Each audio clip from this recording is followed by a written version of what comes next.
This episode of Victor Sprinkle's Neighborhood is brought to you by Corral de Tierra Productions and the Salinas Valley Public Broadcasting Company of around the globe.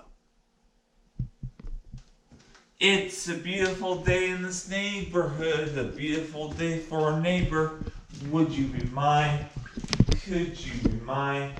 It's a neighborly day in this beauty woods, a neighborly day for our beauty. Would you be mine? Could you be mine? I have always wanted to have a neighbor just like you. I've always wanted to live in this neighborhood with you, so let's make the most of this beautiful day. Since we're together, we might as well say, would you be mine? Could you be mine? Won't you be my neighbor? Won't you please? Won't you please? Please won't you be my neighbor? Hello, television neighbors. Welcome back to this television neighborhood. I got 3 things I would like to show you. The wild scene selection that you see right here. The wildlife travel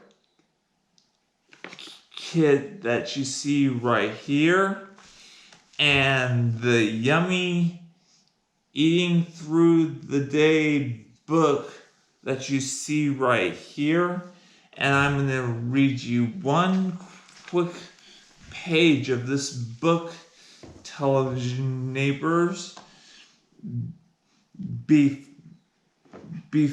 before I sing you a song. And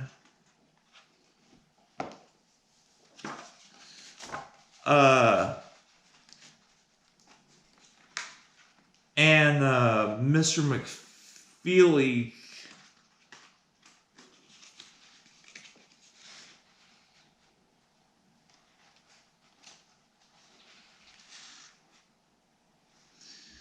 Mr. McFeely comes over to visit us. Perfect morning roundness, color of the sun, pebbly sort of clover, over pure white silky skin, divided equally, selected, see liquid plum 2, orange of tropical pleasure, squeezed sweet juice for you.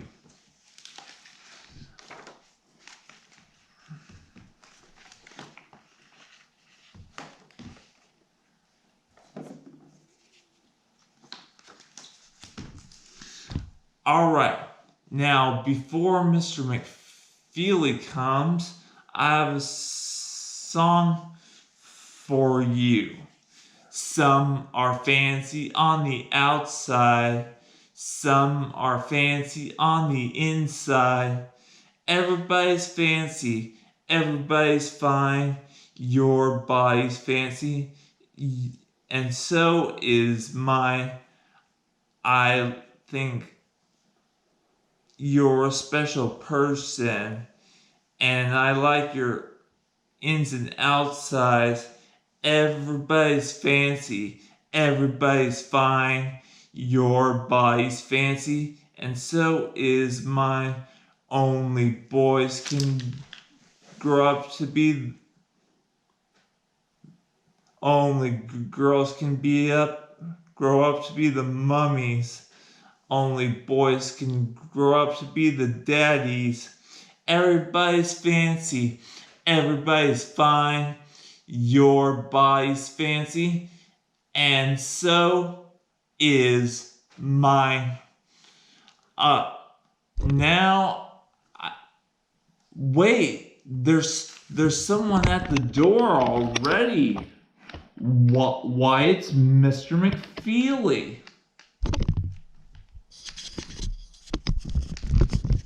Well, hello, Victor. May I come in and join you? Yes, you can come in and join us, Mr. McFeely.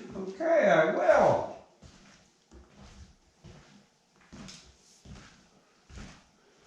And how are you on this fine spring day? Good. Good. Welcome, Mr. McFeely. Well, thank you, Victor. Now, I hear that you have a brand new picture in the picture for us today. Oh, you heard that? Who'd you hear that from? Jeff Gable. That Jeff. He can never keep a secret. I was hoping to keep it a secret, but, now the cat's out of the bag, so to speak. And you're going to show us how people make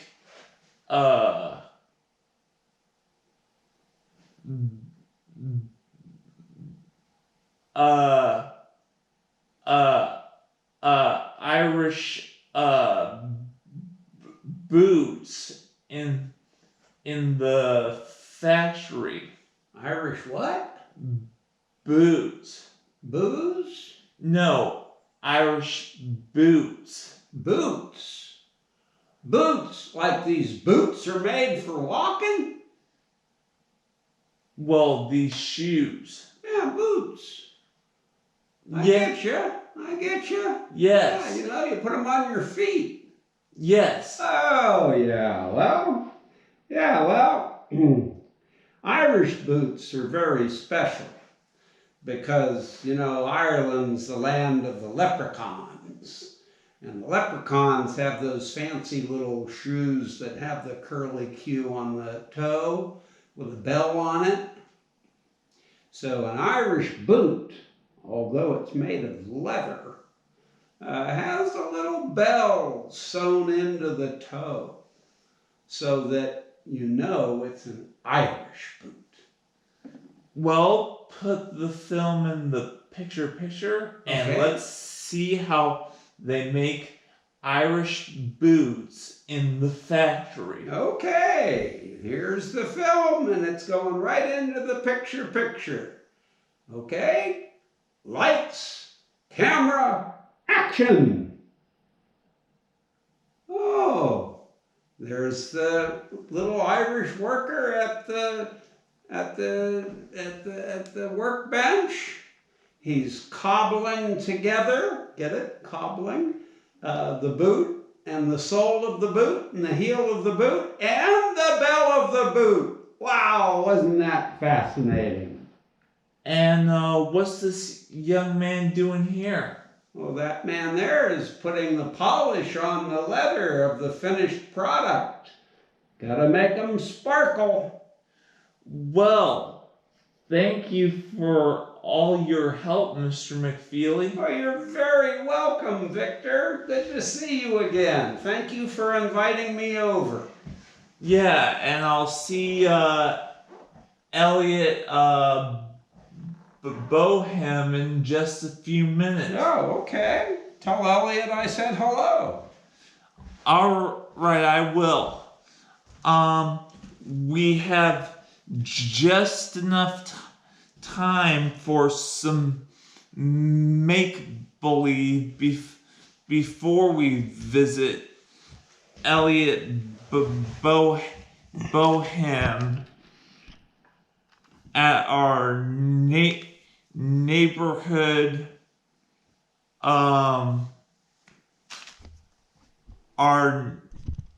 our neighborhood post office.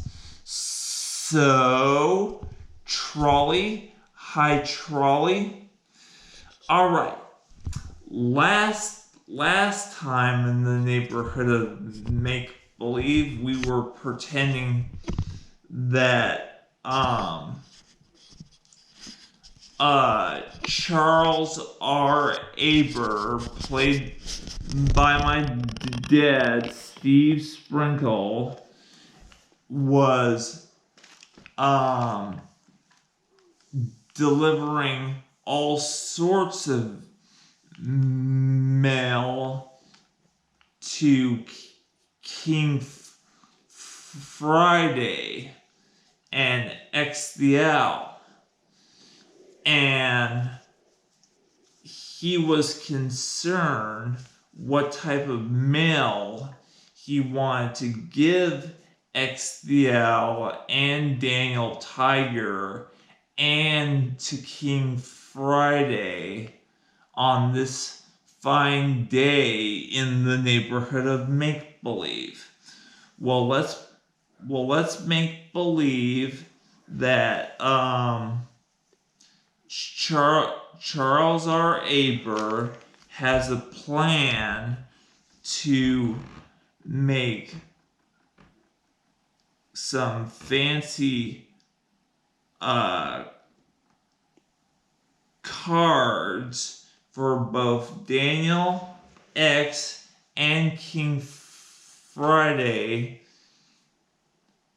back at the castle, but they aren't finished yet.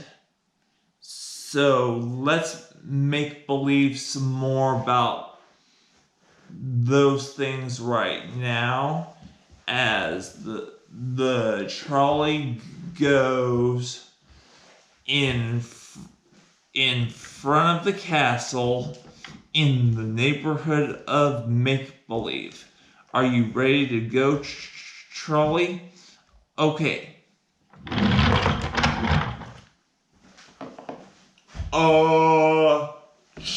Charles R. Aber, postcard master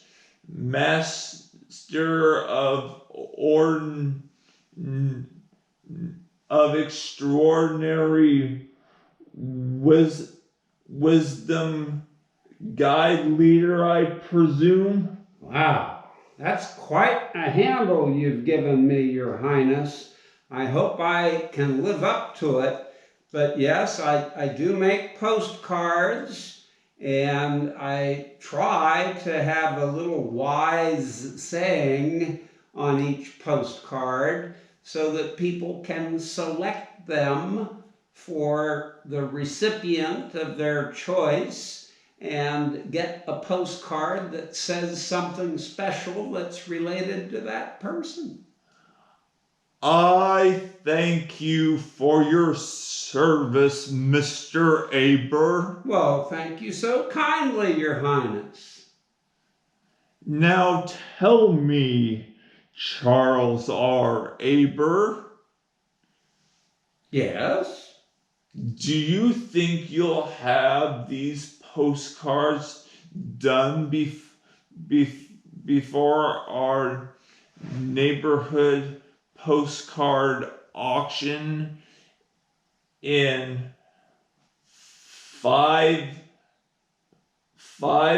days here in the neighborhood of make believe? Well, I'll have some of them ready by then, Your Highness.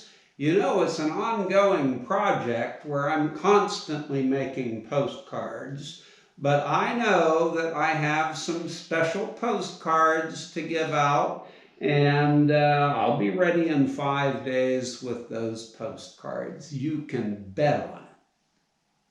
Why, thank you, Mr. Aber. You are a kind and wise young man. Oh, Your Highness, that means so much to me hearing that from you. I think you've done a nifty job with those postcards, Mr. Aber. Well, thank you so much. I guess you've seen some of my postcards to say that they're nifty-galifty.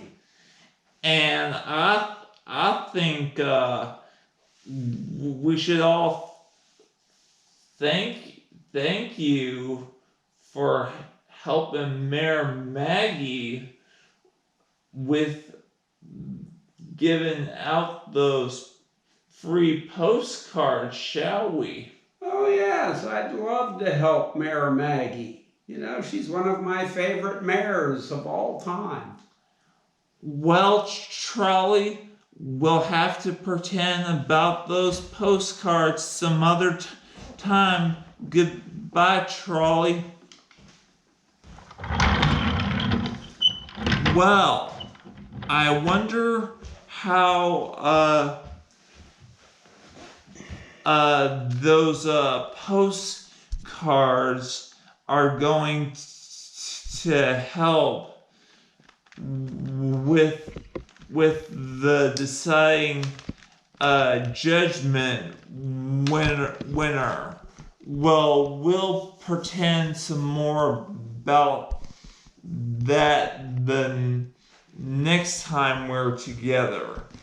But right now, I would like for you to meet one of my favorite postcard young masters in the world. So let's go to our real neighborhood post office to meet the one and only Mr. Elliot Bohem. Come along. Elliot. Oh, Victor, what brings you to the post office on this beautiful spring day? Well, I want to introduce you to my television neighbor. This is Mr. Elliot Bohem. Hello there, television neighbors. So nice to meet you. I've heard a lot about you from Victor. All good. What's up, Vic? Well, I've come to the post office so that my television neighbor and I could see some of the type of mail that you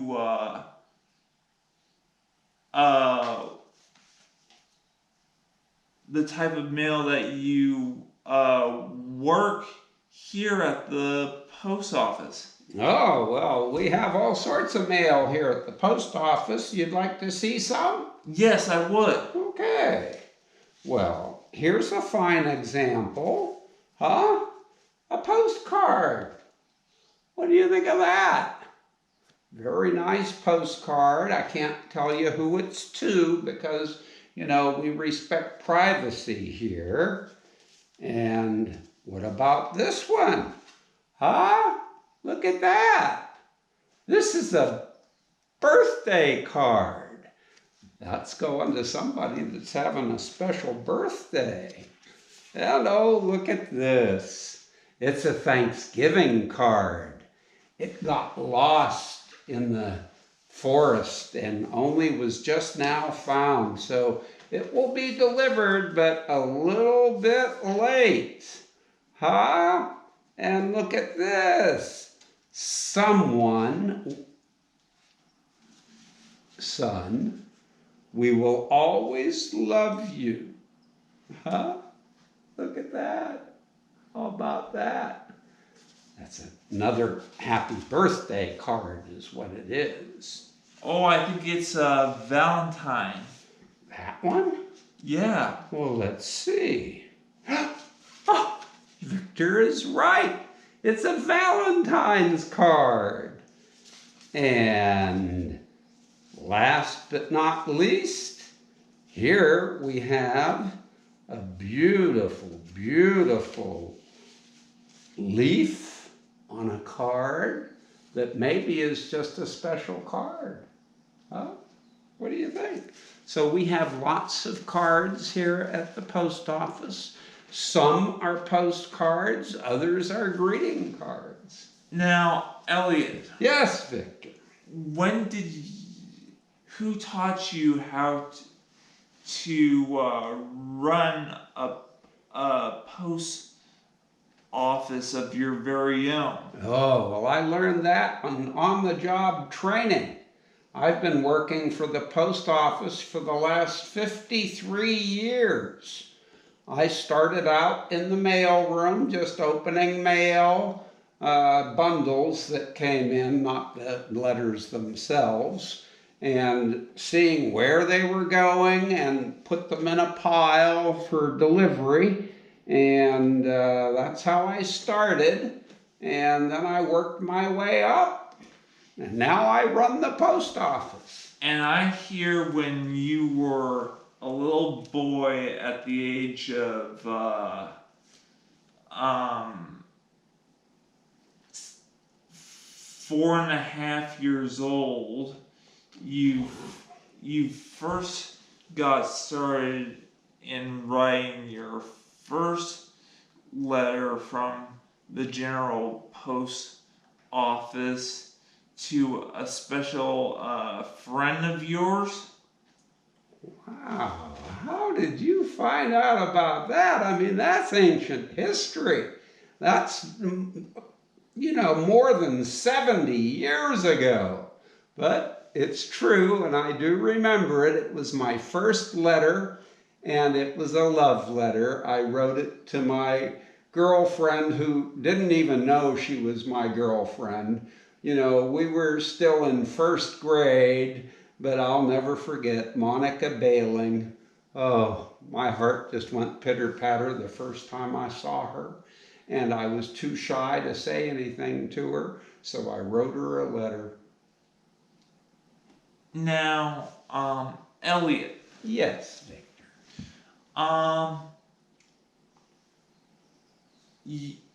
You had all these types of fascinating ideas for grand post mail letters and cards. Did you ever feel like nervous or strange or weird just because you started out from being a little boy to a grown up,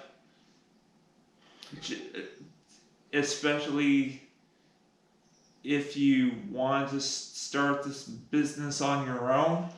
Yes, there were times when I was very nervous because as a little boy, you don't know how everything works.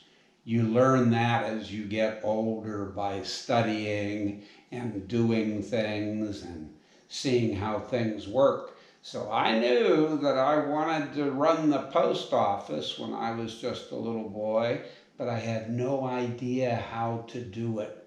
And so I was kind of scared and a little nervous, and I got some support from my parents, who showed me what books to read and took me to our local post office and introduced me to the postmaster and let me go into the mail room and see how things were done.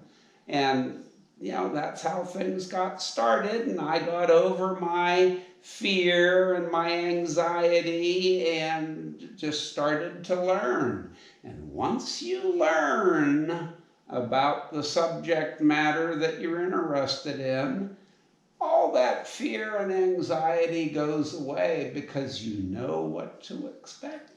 Now, I have just one last question before I have to return back to my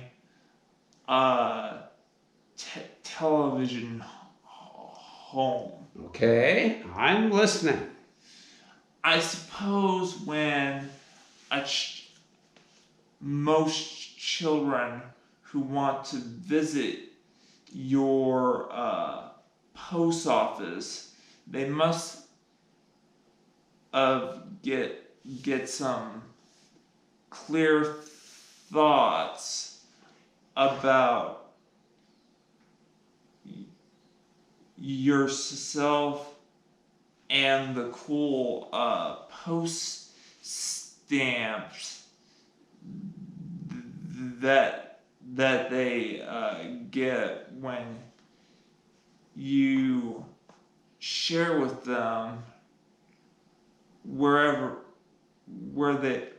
they go on field trips to the neighborhood post office. Well, I think maybe you're hinting at some young people that like to collect stamps. Yes. And I, as a matter of fact, have a stamp collection of my own. Two of them actually. One is United States stamps, and the other is world stamps from different countries. And so, yes, young people, when they go visit family in a different town or a different state or a different country even, should always go to the post office and just ask to see what stamps they have available. And you never know, you might see one that you really like and you might collect it and put it in your collection. Well, thank you, Mr. Elliot Boham. You're very welcome, Mr. Victor Sprinkle. It was a pleasure having been able to visit you at the neighborhood post office. And I'm so glad you and your television neighbor came for a visit. You can come back anytime you'd like. I will. Okay. But now I must get back to my place. Okay, Victor. It was very nice to see you again. Bye. All right, let's go back to my place.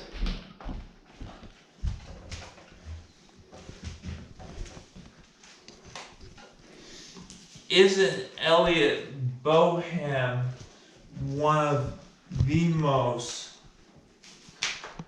spiritual neighbors?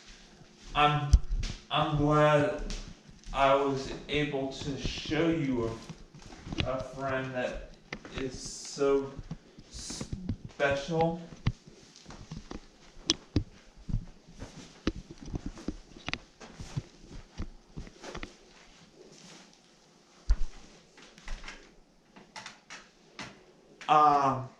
Now, before I say my ending line, I got one more song for you. If you have to make a trade, you have to learn to practice. If you want to make the grade, you have to learn to practice.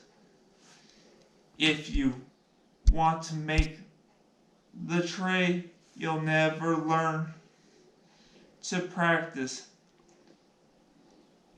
But you have to learn the grade. You'll have to practice. You'll never learn by sitting down. You'll never learn by squatting down. You'll never learn by shutting up or sitting down. You have to learn the trade. You have to practice. If you want to make the grade, you'll have to learn to practice. If you want to make the grade, you have to learn to practice. If you want to make the grade, you'll have to practice. And that's true. No matter what your heart can trade in, you know your heart can know how much you need to just be patient and practice more of. And the more you practice your love of mu-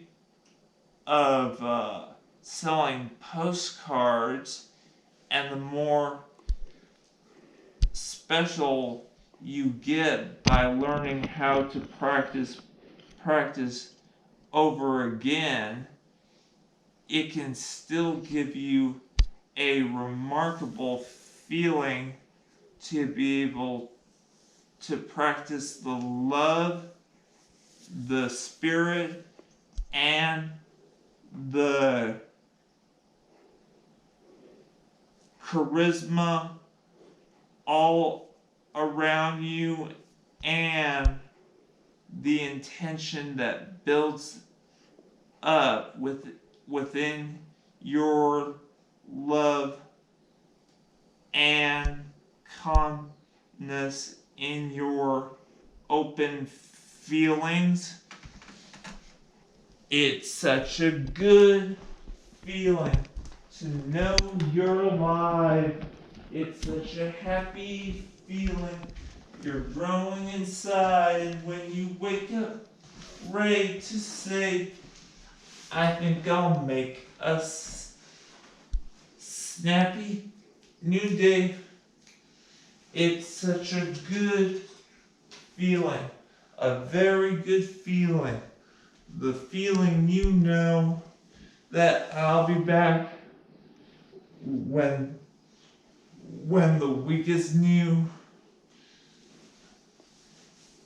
and I'll have more ideas for you, and you'll have things you want to talk about. I will too. You always make each day and each week a special one for me. You know how? By just your being you. There's only one person in this whole wide world that's exactly like you, and that's you yourself. And I like having you as my special television one. And I'll be back next time. Goodbye.